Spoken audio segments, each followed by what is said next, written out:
And Dave Tyler is the first in. G'day Hey, from. what kind of award should we start giving out an award like if you're the first There's one got to be in? an award because I thought that Dave was still in Germany. The guy is tireless, man. He flew back in. They just got back in, and look, he's already here. First one I in. reckon everyone else is trying to. I'm telling you, everyone's saying g'day, but Dave was first in, and I reckon there's a couple of Daves. There must be one in New York City, and there's one in Berlin. There's one in every major Gotta be. capital city of the world. Yep. Every city needs a Dave. G'day, Dave. Right.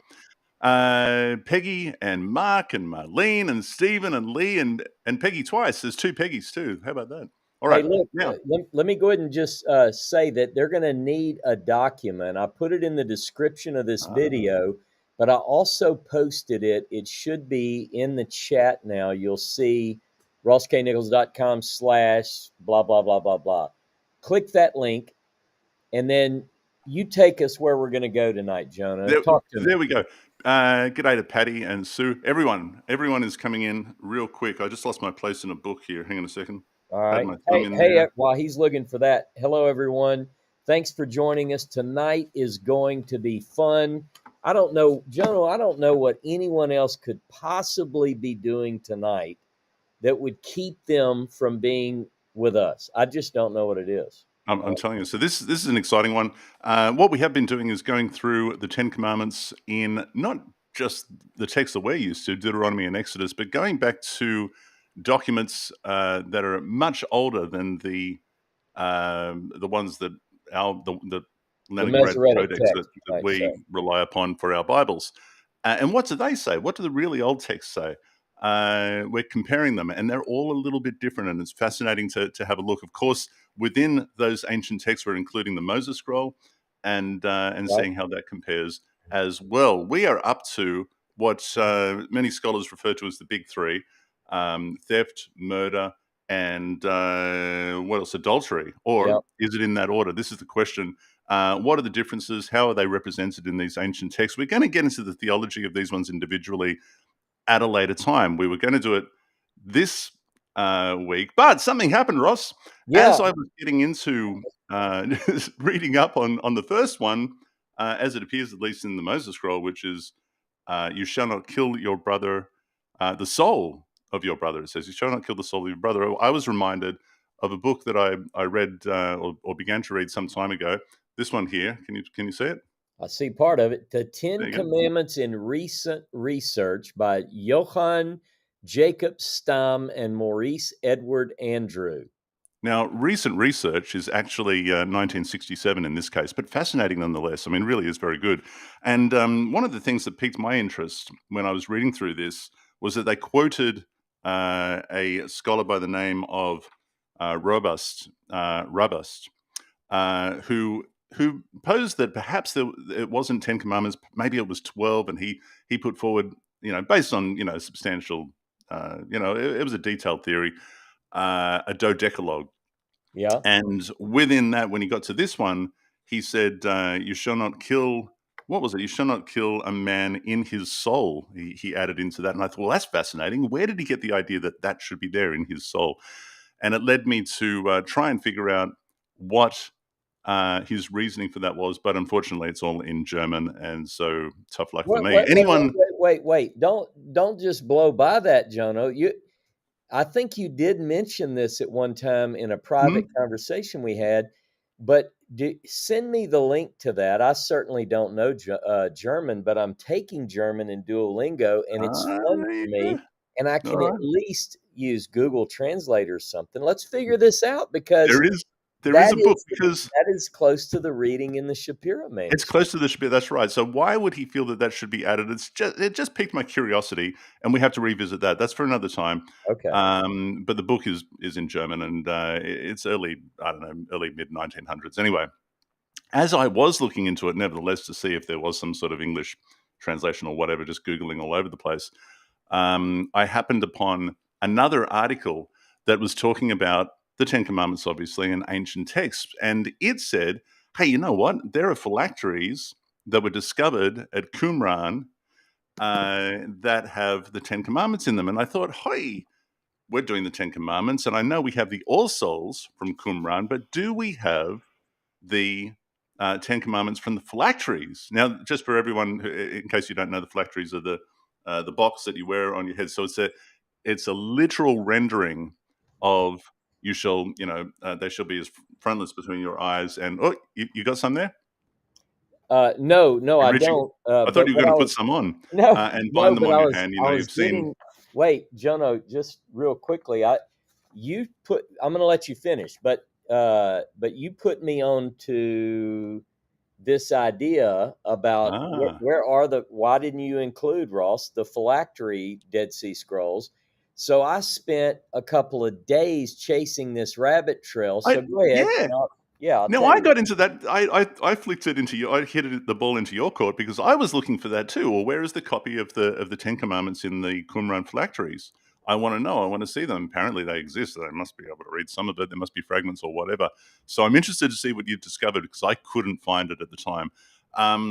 In any case, I don't even know where I was. But whilst I was reading further about this, I read on a little more into this book. I'm really enjoying this book. I'm going to finish this, but it goes on to say F.H. Woods and B.J. Roberts point out that the Hebrew texts of Exodus 20 and Deuteronomy 5 agree in the order of murder, adultery, and theft in the 6th, 7th, and 8th commandments, but that the best manuscripts of the Septuagint have the order of adultery, theft, and murder for Exodus, and adultery, murder, and theft for Deuteronomy. They think that the last may possibly have been original since it's borne out by Luke 18:20, Romans 13:9, and by the Nash Papyrus, which is one of our texts that we're looking at, and by Philo. Well, that's huge. The question becomes, what is the actual order? Okay, so we have in our from the Leningrad Codex, Exodus and Deuteronomy agree. So I'm very, very curious. Does the order agree in all of our ancient texts, or do they vary wildly? This is the question that I have now. Having come to that, this is where we're at the moment because when we were going to just sort of focus on the theology of one at a time, and we'll probably get back to that next week, and some of the more interesting points there. Yep. Right now, I want to deal with the order, Roscoe.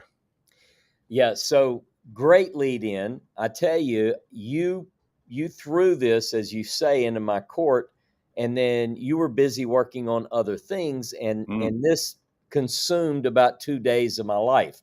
So, but it was exciting. It was really thrilling because we've already noted in the first few commandments that we've gone through that there are differences in the order. Primarily, we noted that Shapira has a different order than these other texts, but Shapira manuscript, as we call it, is not by itself in this. And so this brought this up. This is amazing.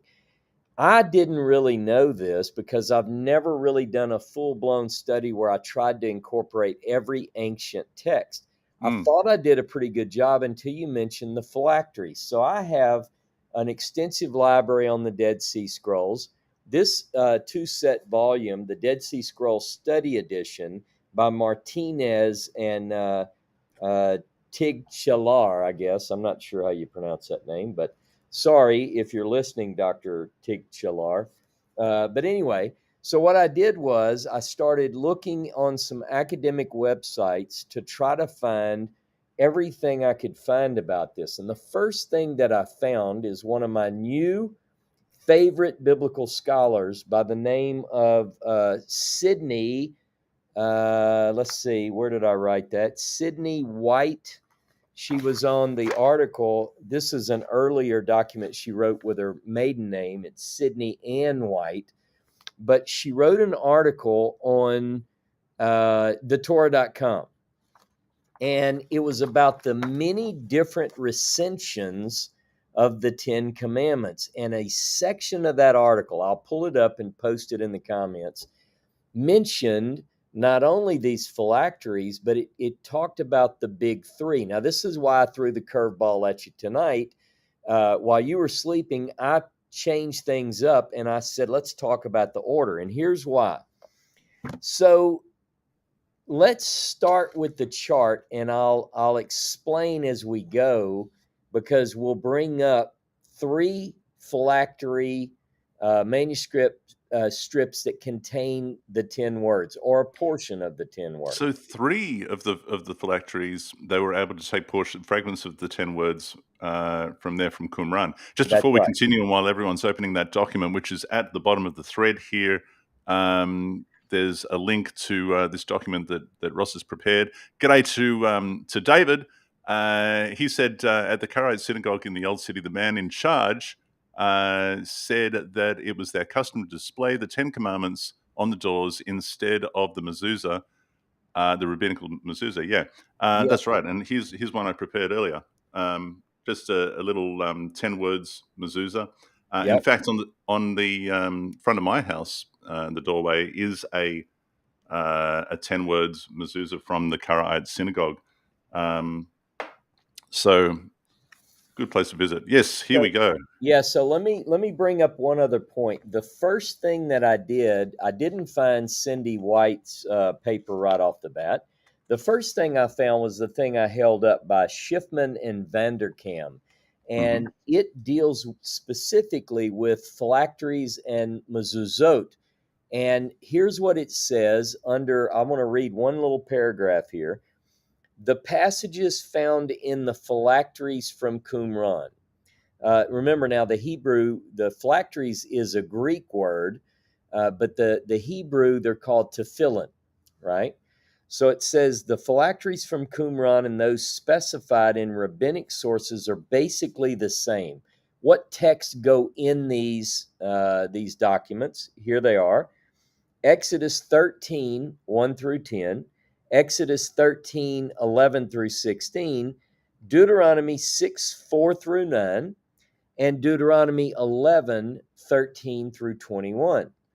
Now, that was the first thing I came across. So you had mentioned that there were some, you thought you had read that there were some 10 commandments in the phylacteries from Qumran, Yeah, that was my understanding. which would be different than what we would expect to be in these phylacteries. Mm. But you're right. And this is what I found, that some Qumran phylacteries, same Schiffman article, contain additional scriptural selections as well. There's a rabbinic prescription against adding any passages to the 4 standard ones.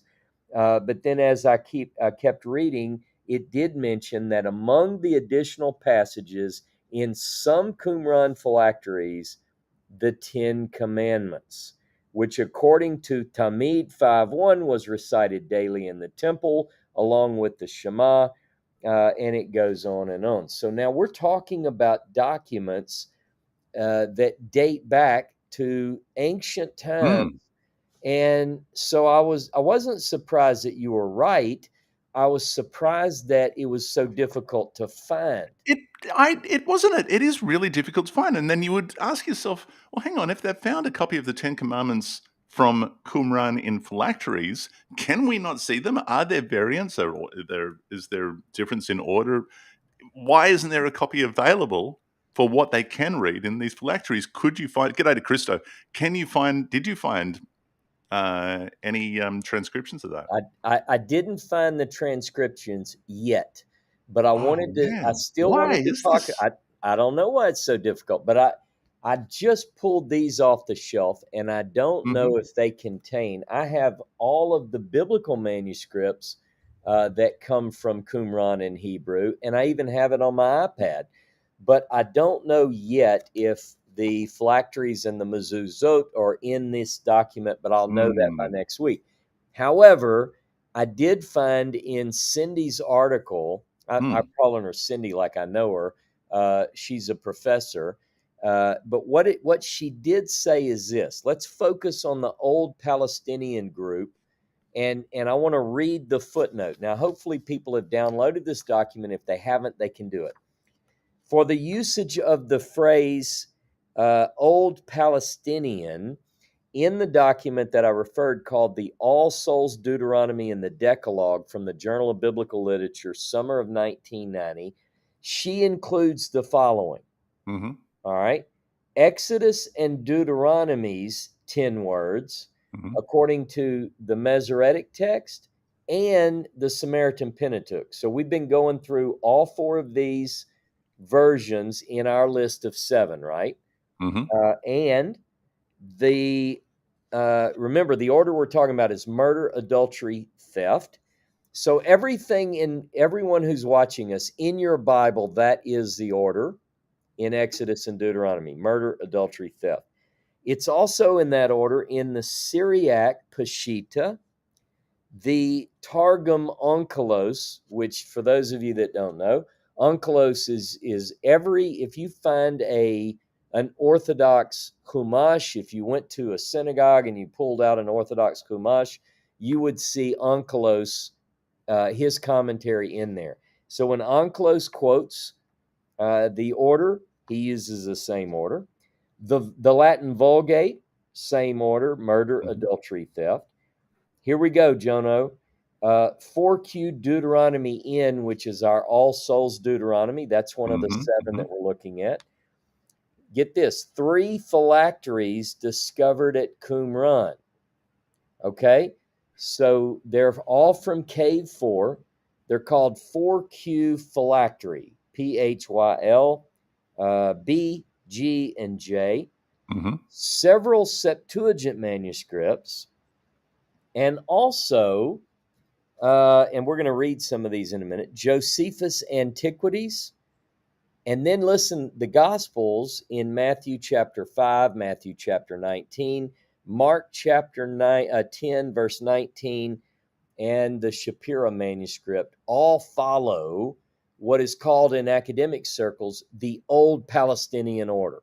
Okay. Okay? So Mm-hmm. that's the only order that I ever really thought about, because even from the time of my childhood, when I learned the 10 Commandments, those are the versions I had.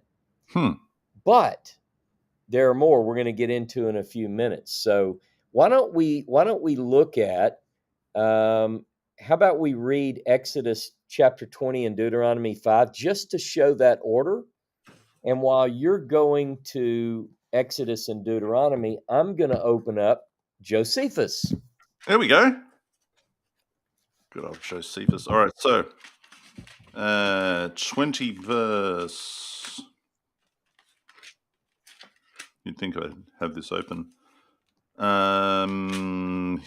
it is. And it does say, and it's very simple: you shall not, this is Exodus chapter 20, verse 13 and on, you shall not murder, you shall not commit adultery, you shall not steal, you shall not bear false witness against your That's neighbor. it. That's That's the verse 3. 13.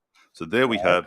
And then in Deuteronomy chapter 5, verse 17, you Yep. shall not murder, you shall not commit adultery, you shall not steal, you shall not bear false witness against your neighbor. All in tightly packed into one verse. Are there any discrepancies between those two in the Hebrew, Ross? Yes.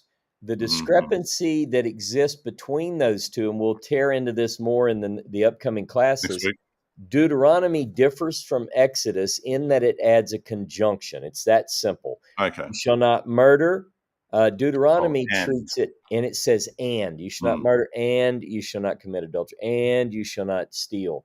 Whereas Exodus lists them very simply, and I have the Hebrew: lo tirtzak, no murder, no slaying; lo tinaf, no adultery; and then lo tignov, don't steal, or no theft. And they're supposed to be just like that. None of this, none of that, none of that. Deuteronomy just says none of this and none of that and none of that. But we see that the adding of the conjunction in Deuteronomy, but not in Exodus. Now here is the order, same Old Palestinian order as it's called, in Josephus. By the way, this is the Antiquities of the Jews. Remember, if you get a standard work of Josephus, you get at least Antiquities and the War. This is Antiquities. Antiquities, Book 3, Chapter 3, and 5, the paragraph 5. So here's what it says. They must abstain from murder. The seventh, that's the sixth, that they must abstain from murder. The seventh, that they must not commit adultery, or that we must not commit adultery, I should say. And the eighth, that we must not be guilty of theft. So again, follows the same order. Now, if there are not a lot of people who would dig any deeper than that, but because of your question, it prompted me to look at all these other things. I don't have the Latin Vulgate, but it follows the same order. Our All Souls Deuteronomy, it follows that same order. And now, at the risk of, Jono, the other day, someone saw me holding a Bible, and they wrote me an ugly note. And you know how sensitive I am. But the ugly note said that they saw me holding a Bible, and they were wondering, they were squinting, does that have the New Testament in it? If it does, you will tell me right away, Ross, where you're at in your theology, which I haven't had time to do yet. This Bible, full disclosure, Jono, does have the New Testament. So at the risk of it, look, what I want to do is go to Matthew chapter 5. It just so happens that I have one with the New Testament in it too. Do you really? I really honestly do just have one in front of me. It's the NIV. It's not the usual one that I have. I usually use my trusty New King James if I want to look at these historical documents. Yep. And they are ancient documents. That's right. Matthew chapter 5, and I want you to look at verse 21. And we're just going to pick up on a piece of the order here. It's for the discussion. 5:21. You have heard, Jono. Look, it's in red. It's in red here. That's exciting. I have a black letter. So, no, you got to upgrade. You have heard it said. Oh, you have heard that it was said to the people long ago, Ross. Yep. Do not murder. And anyone who murders will be subject to judgment. But okay, I tell you stop there. All right, so notice we have murder first. Now skip down to verse 20. All of that is a commentary on murder and so forth. Now go down to verse 27. You have heard it said, do not commit adultery. Okay. All right, so all I wanted to do here was, we don't have all three, but according to the article that I just read from the scholar, she points out that the order at least is following that train. In other words, we don't have, I have several other ancient orders, and they're listed in this order only here. Now, look at Matthew chapter 19. Yep, here we go. And in Matthew chapter 19, verse 18. Now, by the way, this is when Jesus was asked, good teacher, what good deed must I do to have eternal life? And so you would think he would say the sinner's prayer, but he doesn't. He says, keep the commandments. The guy says, which ones? Now read 19:18 for me. Which ones out of the commandments should I keep? Well, that's an interesting question in and of itself, but that's another discussion. 18, Jesus replied, do not murder, do not commit adultery, do not steal. There you go. Do not give false testimony. There we go. We got 4 in a row. There we are. So what we have here is the same order reflected in Matthew chapter 19. Now look, let's keep doing this. Let's go to Mark chapter 10 and look at verse 19. By the way, let me make sure this is an interesting passage. This one too is where another version, Mark's version of when the guy asked him, what do I have to do to inherit eternal life? So this one is a little bit stronger. I like it better than Matthew, because he says, why do you call me good? One is good, God. Now read verse 19. Verse 19, you know the commandments. Do not murder, do not commit adultery, do not steal, do not give false testimony, honor your mother and father. Right. So what we see here, you might get the impression that the New Testament is consistent with the Masoretic text. And that would be the case in the examples that we just gave. But that wraps up the old Palestinian group. And I think I mentioned earlier that Shapira's manuscript strips fall into that same arrangement in the big three: murder, adultery, and theft. Now, we'll get into in another class, does murder, because some people say, well, there's a difference in murdering and killing. We're going to look all into that next week. If we choose, wait a minute, I said next week. I don't know that murder is the first one we deal with. Maybe it's adultery. Maybe it's theft. Who knows? Perhaps. All right. Let's keep going. All right. So here we go. Now we're going to look at what's called the Egyptian order, Jono. The Egyptian order. So why do I call it the Egyptian order?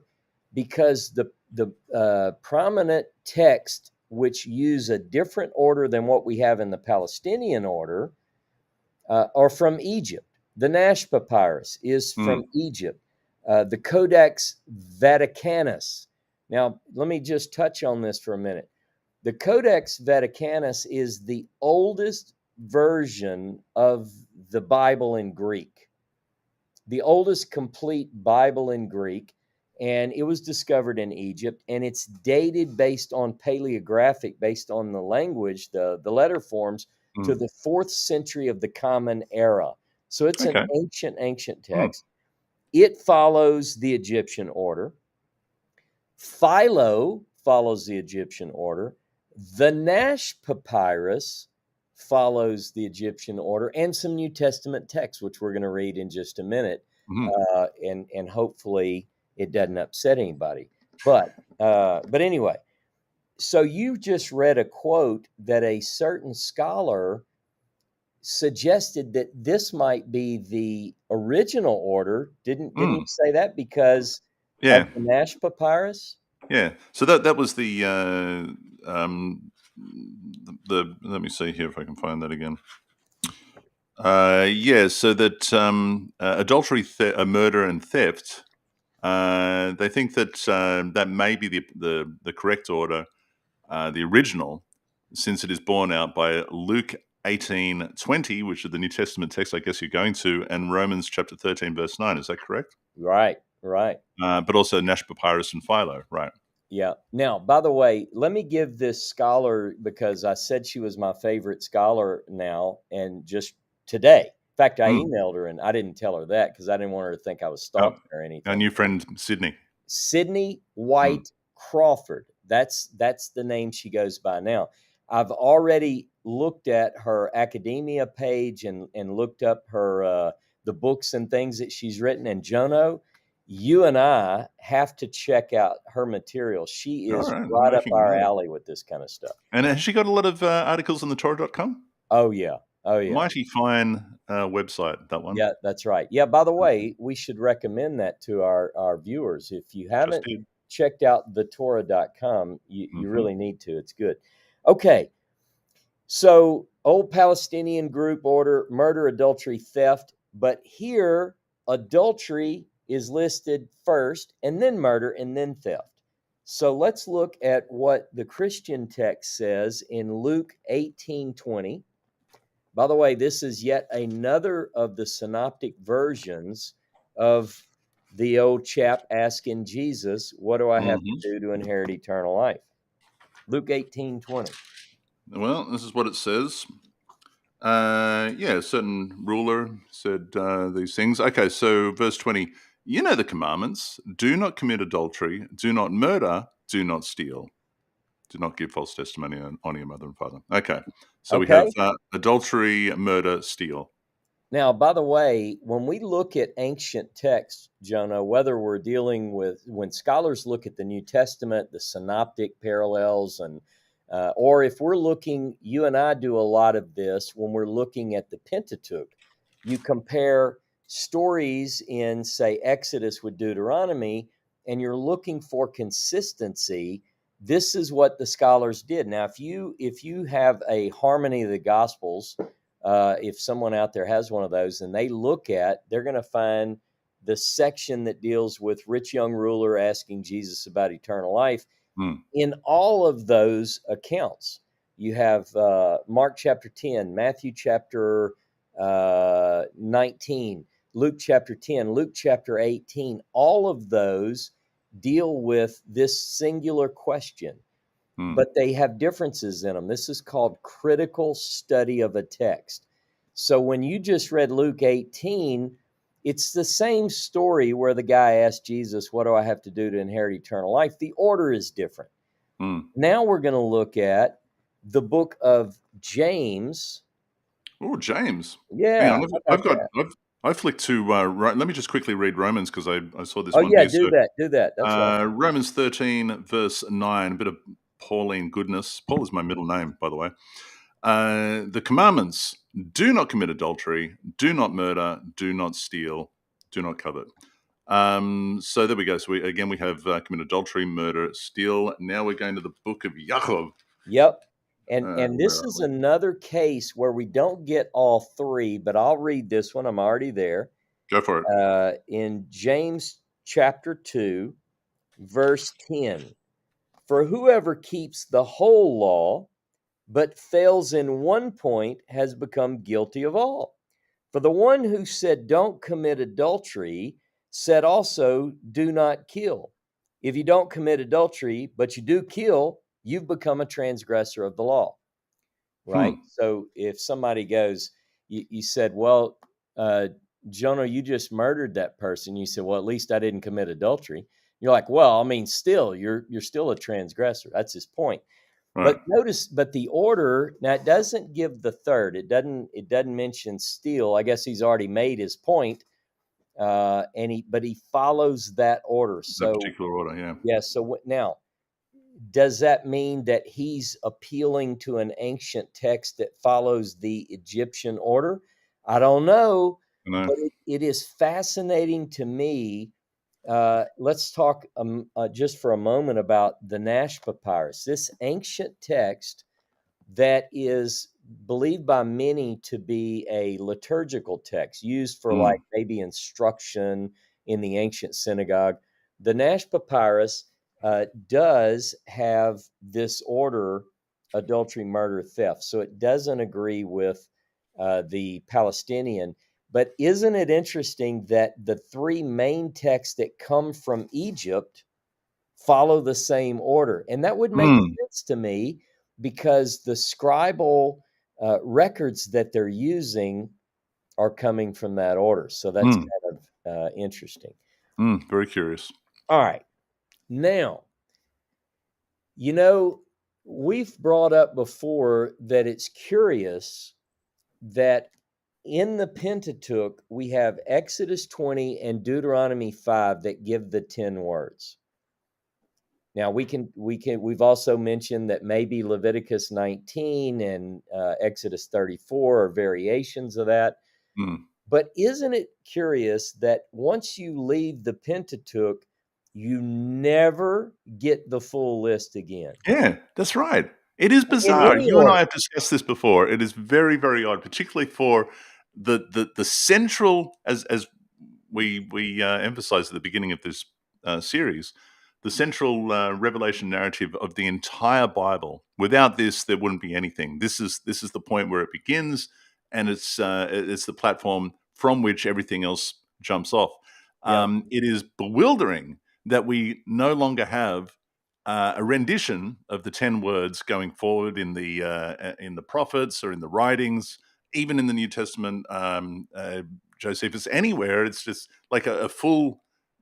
Why is that the case? I don't know, but I will say this: the Christian writings, the New Testament, gives us more than the Tanakh. If you think about the full list or a partial list, it gives us more of the 10 than anything that we find in the Pentateuch once you get out of Exodus 20 and Deuteronomy 5. It's interesting. That's just a fact. But what I find interesting is, and I'll tell you, I learned this from Edan Dershowitz. Edan Dershowitz, in his book, The Valediction of Moses, where he puts forward what I believe is a very tight case that the Shapira manuscript strips are not only authentic, but they are earlier than anything else that we've ever seen. One of the ways that he sets out to prove that is he finds within the Shapira manuscript strips clues that give from the prophets that show that these ancient prophets knew a text like the Shapira manuscript, and he says it is the Shapira manuscript, and no other ancient text does that. Well, how does he do that? He talks in one section about what he calls intertextuality, where a certain later writer will refer to a document. So let me just show you what I'm saying. Go to Jeremiah chapter 7. By the way, did you know that I finally finished my Jeremiah study? Oh my goodness! I You've finally come to an end. It's done. It's What's done. that? 24 episodes 24. or 24? 24. Now, the 24th episode, by the way, is a standalone episode. And I have to tell you, On the Seth, chronology. on the chronology, yeah, it's chronological clarity. Seth put together a fantastic standalone. In the comments, you can get a document where people can see where we made an initial attempt to begin to reorder the book of Jeremiah chronologically. I highly recommend that video, chronological clarity. Okay, No, Jeremiah. just on that, I'm waiting. I've talked to you about this before. I'm waiting for the book. It has to become a book. I'll be very disappointed if you don't put this all in a book, because particularly a chronological reading of Jeremiah and the relative cross references and so on and so forth, because it is an excellent series and you did an amazing job. So you need to add It that to was the other fun. 23 books that you're writing. It was fun, and you know, I wrestle with what's the first book that I write next, but I'm really into the Siloam inscription right now. So go Right. ahead, Jeremiah chapter 7. Now, and let me give you some context. I know a little bit about Jeremiah. Jeremiah chapter 7. I propose that this is very early in the 40-year prophetic career of Jeremiah. He goes into the temple, Jono, and he's told by God to go into the temple, and he gives what we call the temple sermon. It's also talked about in Jeremiah chapter 26. So this is Jehoiakim's reign. Josiah has not been dead very long, and he says some things in Jeremiah chapter 7, among which that God never commanded sacrifice when he brought them out of Egypt. Oh, man, what does that mean? But in verse 9, look at the order. Will you steal and murder and commit adultery and swear falsely and sacrifice to Baal Yeah. and follow gods whom you have not experienced, so on and so forth? But there it is. Steal, murder, and adultery, Ross. Yeah, and let me add one more detail. Where it says to swear falsely, the language there in the Hebrew matches one ancient document, Jono, Shapira's manuscript, and no other. That's interesting, isn't it? So I don't know. What does that mean? Well, it's one of the proofs that that Edan Dershowitz puts forward, that this is a constellation, if you will, of the 10 words that ties to an ancient document that he proposes is Shapira's manuscript. So here we go. This is what we call the Egyptian order. And there it is. It matches Jeremiah chapter 7, verse 9. Hang on. Now I'm confused. I'm sorry. Now, No. I'm sorry. We've moved out. I'm not in the yeah, Egyptian order. It's a okay. different order. Jeremiah 7 is a different order It's a different order. altogether. So we have 3 orders. I confused myself. Old Palestinian group, murder, adultery, theft. Egyptian order, adultery, murder, theft. And here's another one: theft, murder, adultery. Now, how many possibilities do we have here? If you have 3 prohibitions, you could theoretically, maybe Dave Tyler can help me with the math, but does that mean you could have 9 possible orderings? You know, because you have 3 combinations that you could arrange in 3 different ways. Do you do 3 times 3 is 9? I don't know. But there's another one. Now, that, by the way, is the only version I know that follows that order. Now, a lot of people might say, well, he's not really quoting the 10 words there. My point is that he's quoting 3 of the 10 words. All right. And a lot of the passages that we have read, it has to be acknowledged that these are passages just talking about the commandments, and they could just be plucking them out as they enter their mind or whatever it might be, not necessarily quoting them in order, because it's not as if they are specific to reading deliberately the 10 words Yeah. as as Deuteronomy chapter 5 and Exodus chapter 20 are. So it is interesting. It has to be taken into consideration. Nevertheless, that is the order that they appear in Jeremiah 7:9. I've got Hosea chapter 4, verse 2. You want me to read that one? Yes, sir. You got it open already? Mm-hmm. Let's do it. Okay. It says false swearing, false in brackets because it's not there, but clearly indicated. Dishonesty and murder and theft and adultery are rife. Crime follows upon crime. So there we have murder, theft, and adultery. So again, we have a different order. Now, one of the things that we've discussed, you and I have discussed, is that, again, the curious thing about how nowhere after you leave the Pentateuch is the whole list given.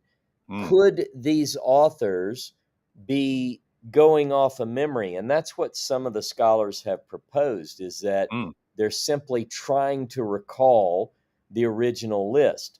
Remember now, Exodus and Deuteronomy, put them side by side in the canonical text. In our Bible, they don't agree.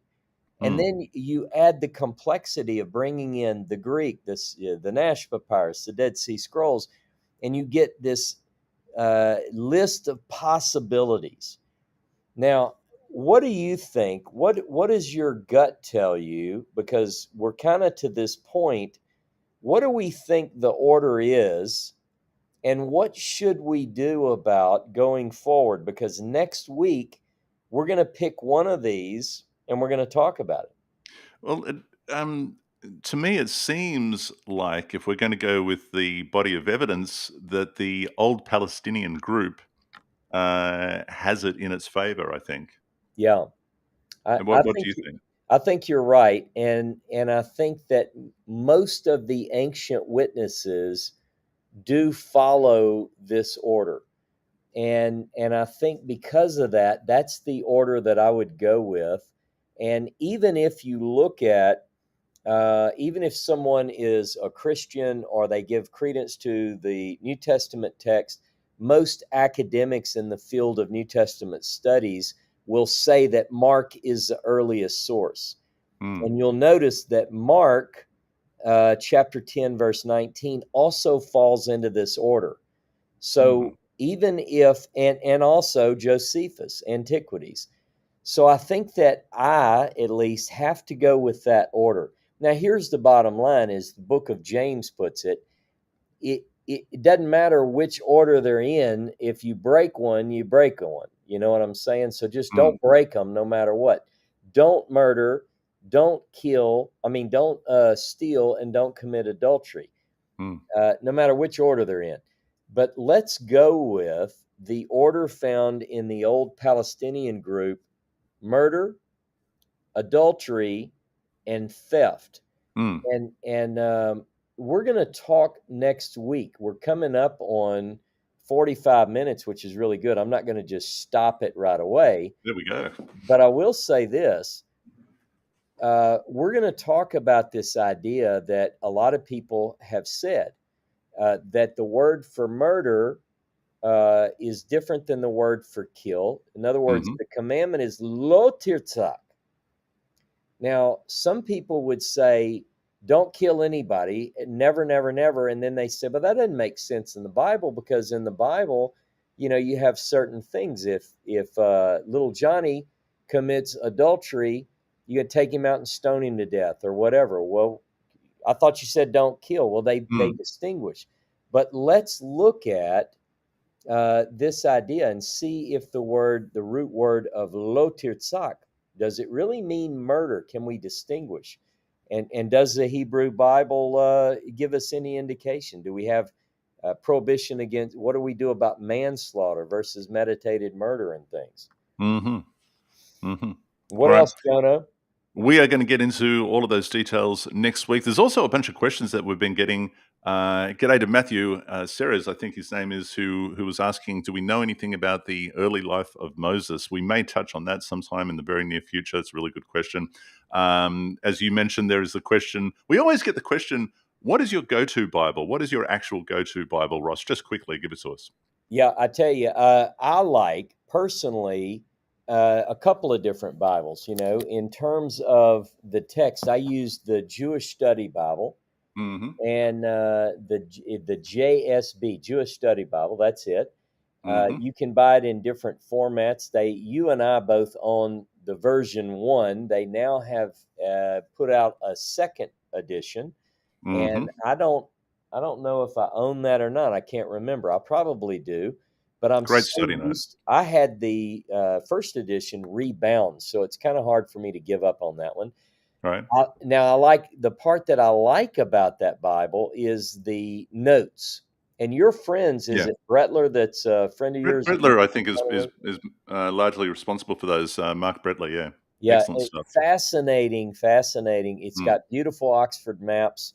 In fact, that's going to be one of the next It's books got a that good I map. put up on my new Ross's recommended reading list on Mm-hmm. my website, because I really think everybody ought to have that. But my Hebrew Bible, I've got a couple of those, but I use the BHS, the Biblia Hebraica Stuttgartensia. It's an Mm-hmm. academic text. And the reason I love it so much, Jono, is because it records in the notes all the variants, or I shouldn't say all, but most of the main variants, the Septuagint, the Dead Sea Scroll readings, things like that. So that's the BHS text. And there is a commentary on the Pentateuch that I just put on my Ross's recommended reading, Oh and yeah. it's called the Hertz Commentary. Do you have Hertz's I commentary? don't. I actually maybe I have a volume. There's various volumes. No, this is it. This is the Pentateuch Oh and Haftarah, yeah, yeah. I think I edited have by that. J.H. Hertz. I think I packed it away. I have I, it. I, I like it. It's a conservative. In other words, he has a lot of commentary. I'm not a big Mm-hmm. commentary person, but I will say that his commentary is very textual in most cases. Mm-hmm. He doesn't get into a lot of mystical mumbo jumbo, which I don't really like. It's mainly textual in nature. So, English translation. English translation, I typically stick with the Qumran. That's right. You have a nice Jerusalem Bible, the Qumran Jerusalem Bible. In fact, let me hold on one second, Jono. Mm-hmm. Let me pull up a link so that people can see that. I'm going to give them a link because I did a little review about it. Mm-hmm. And you put one And of your fancy little covers on there as well, leather bound. oh yeah, man, you have to do that. Here we Yeah, you got to go. do that. So that's in answer to that question as well. You put that link there. I'm going to do it. And I'll say good day to, well, everyone. Boy, good heavens. Truthful Kindness, Trudeau, Jeffrey Arnold. G'day, mate, in New Zealand there, coming on the Tanakh Tour. Tanakh Tour, good heavens. There was something I was going to mention. Oh, one of the first things that we see when we go to the Israel Museum, and we go to the Israel Museum every year because there's just some things you've got to see when you go. But one of the first things you see when we go into the, what is it, the Shrine of the Book, Yep. which is the Isaiah scroll, is the Qumran phylacteries that they have on display there. So we'll get to see some of those, which we were talking about earlier in this program. Tracy, good day to you. And now So I did see. the question came up. Trudeau says, "What is the best Hebrew English side by side version?" You just held it up, Mm, Jono.